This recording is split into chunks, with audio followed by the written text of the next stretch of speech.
एक जस्टिस की अपॉइंटमेंट हो रही है, सुप्रीम कोर्ट में जो तैनाती हो रही है, उसके लिए अभी ये सब कुछ जो अल्टीमेटली ये आम जो लोग हैं उनके ही बेनिफिट में होगा ना, जब ये सारी सेटलमेंट हो जाएगी उसके बाद किसी की जो है फ़ायदा या नुकसान होगा।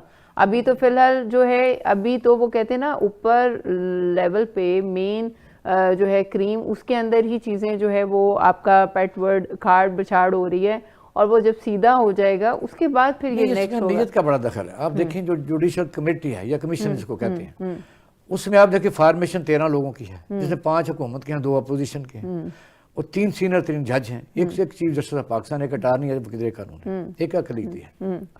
उसमें 4 लोगों ने तो बाइकाट किया है, और उसमें सीनियर 3 जज शामिल हैं जो एक्सपेक्टेड थे पुराने यानी अमेंडमेंट से पहले चीफ जस्टिस बनने के अहल थे, उनकी बात भी नहीं सुनी जा रही। और फिर अपोजिशन जो है जो इस बात को बाकायदा तौर पर, उसकी पिटिशन भी इस वक्त पेंडिंग है कि 26वीं तरमीम से पहले ये जो आप सारा काम हो रहा है ये गलत है।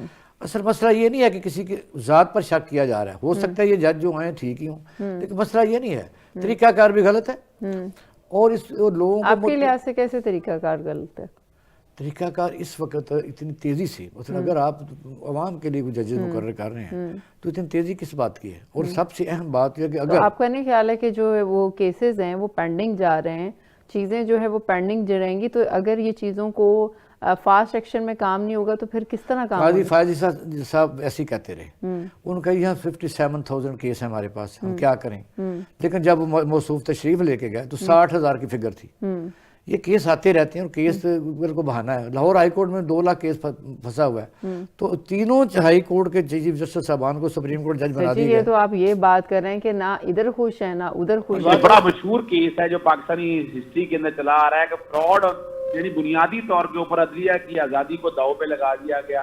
आज आपने बोकला के कितनी बड़ी तादाद वहां पर निकली, और आपको सिर्फ साबित एक बात, 2 बातें साबित हो गई। एक तो है ना कि यानी अगर अदलिया के अंदर से भी तादाद ज्यादा हो तो वो कितनी हो सकती है, तो वो 4 लोग निकले सिर्फ, यानी 13 में से 9 लोग जो हैं हुकूमत वक्त के हैं। 13 में से 9 लोग जो हैं वो हुकूमत वक्त के साथ खड़े हैं। तो यहां कौन सी रहेगी अदलिया की आजादी? यानी जजेस जिन्होंने बैठकर ये फैसला करना, उनकी अहमियत क्या? 2 सीनियर जजेस की सुनी नहीं गई, और 2 सीनियर जजेस पर अपोजिशन के जो लोगों ने 2 बातें कही, वो भी 4 लोग वोट टूट रहे। 2 लोग फर्ज करें, अगर अदलिया के भी 2 ना होते तो 2 लोग ही थे ना अपोजिशन के अंदर बैठकर, तो ये जो है ना, ये इससे बड़ा फ्रॉड नहीं हो सकता। और जितने भी 6 जजेस गए हैं, हम बिल्कुल उससे इत्तेफाक नहीं करते।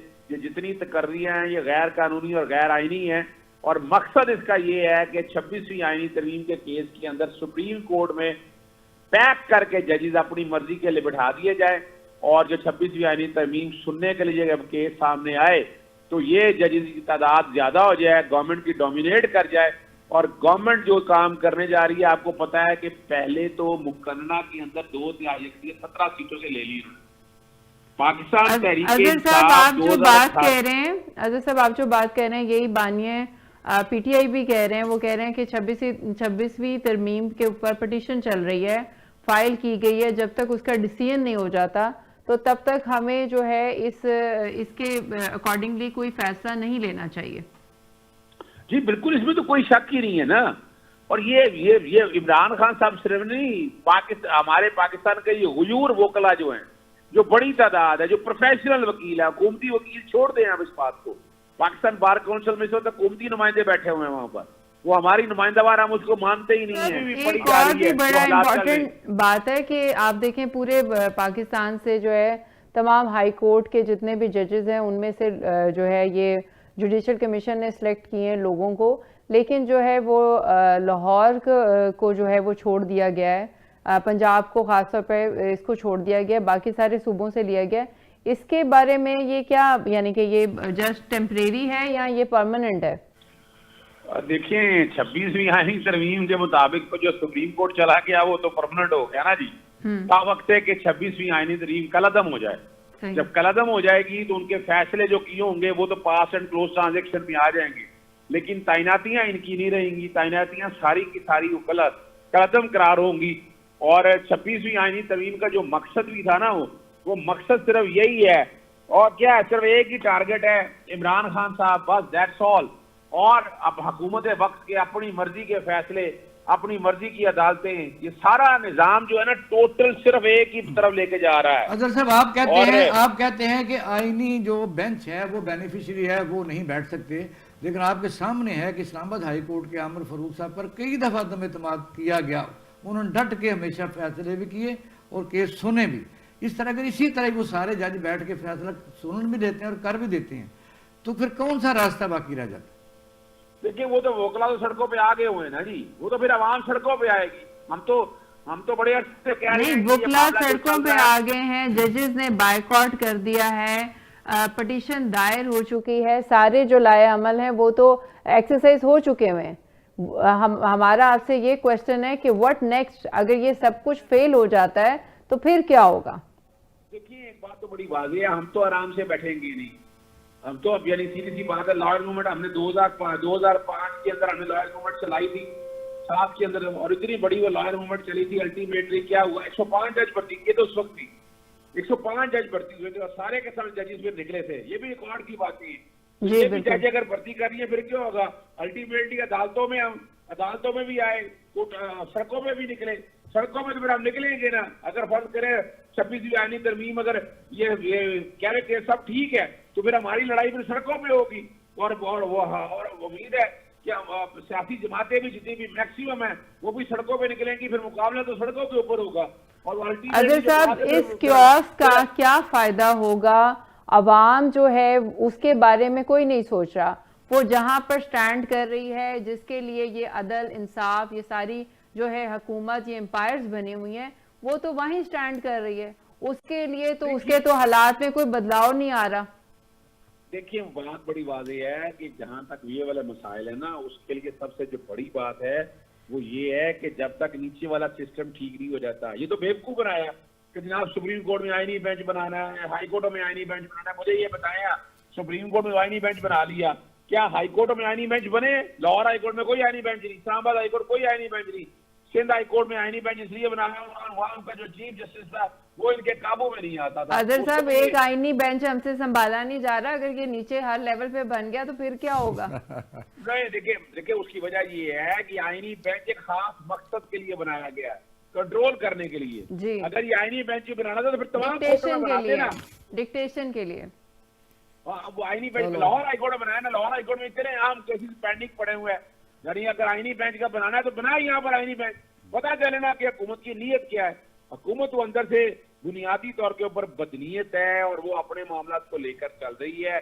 हमें देखे ना उम्मीदी हमें कोई नहीं है, हम अदालतों में लड़ाई लड़ रहे हैं, सड़कों पे लड़ाई लड़ रहे हैं। इमरान खान ने अवाम की आंखें खोल दी हैं। अच्छा, ये बात एक बड़ी इंपॉर्टेंट उन्होंने कही है कि वो कह रहे हैं कि जी हाई कोर्ट लेवल पे भी जो है वो आईनी जो है बेंचेस बन जाए। वो तो उसमें है ना जी, वो तो 26वीं तरमीम बकायदा है। नहीं, वो किस तरह हम जो है वो इतना अभी हमसे एक नहीं बर्दाश्त हो। आप उसको चाहें या ना चाहें ये बनेंगे, क्योंकि उसको अमेंडमेंट में लाहौर हाई कोर्ट में वो तलाश कर रहे हैं कितने अच्छे जज अगर मिल जाते हैं, अगर बड़े नेक पाक और बड़े अच्छे फैसले, ये जो लॉ को जानते हों, जो बकायदा लॉ को जानते हो और उनको पसंद भी हो। अच्छा, नहीं, मेरे ख्याल में ये आपकी पहली कंडीशन ठीक नहीं, दूसरी ज्यादा बेहतर है। ठीक है, मैं आपको एक बात वाकया सुनाना चाहता हूँ कि वली खान के ऊपर गद्दारी का मुकदमा हैदराबाद जेल में सजाए मौत का वहाँ बिल्कुल चल रहा था, तो उन्होंने कोशिश की थी राम जेठ मिलान जो था ना, राम जेठ मिलानी इंडिया का, जी जी, वो वजीर कानून भी रहा है और अटॉर्नी जनरल भी रहा है, उनको हायर किया। तो भुट्टो साहब ने फौरन एक अमेंडमेंट की, ये बात सुनने वाली कि कोई भी वकील जो गैर मुल्क से यहाँ आएगा वो 2 साल की प्रैक्टिस लाजमी है। वो नहीं उनको काम बन सका, वो फौरन मार्शल आ गया, वो गद्दार जो थे वो मुहब्ब वतन बन गया, वो बाहर निकल आए। एन सजाए मौत के वक़्त मौलवी मुश्ताक के सामने भुट्टो साहब पेश है। बेगम नुसरत भुट्टो ने लंदन से रमज़े क्लार्क को इनवाइट किया, वो हम अटॉर्नी जनरल थे जो जूरिस्प्रूडेंस के बाबा आदम थे, उनको हायर किया जो पाकिस्तान आने के लिए तो आए। तो जो मौलवी मुश्ताक साहब थे उन्होंने कहा भुट्टो साहब ये देखें आपका बनाया कानून है। इसी तरह मुझे शक है कि जितनी अमेंडमेंट गवर्नमेंट कर रही है, या तो ये लिखा के आ जाएंगे 100 साल रहेंगे, ये आप देख लेना कोई भी गवर्नमेंट आएगी जिस तरीके से बुलडोज किया जा रहा है।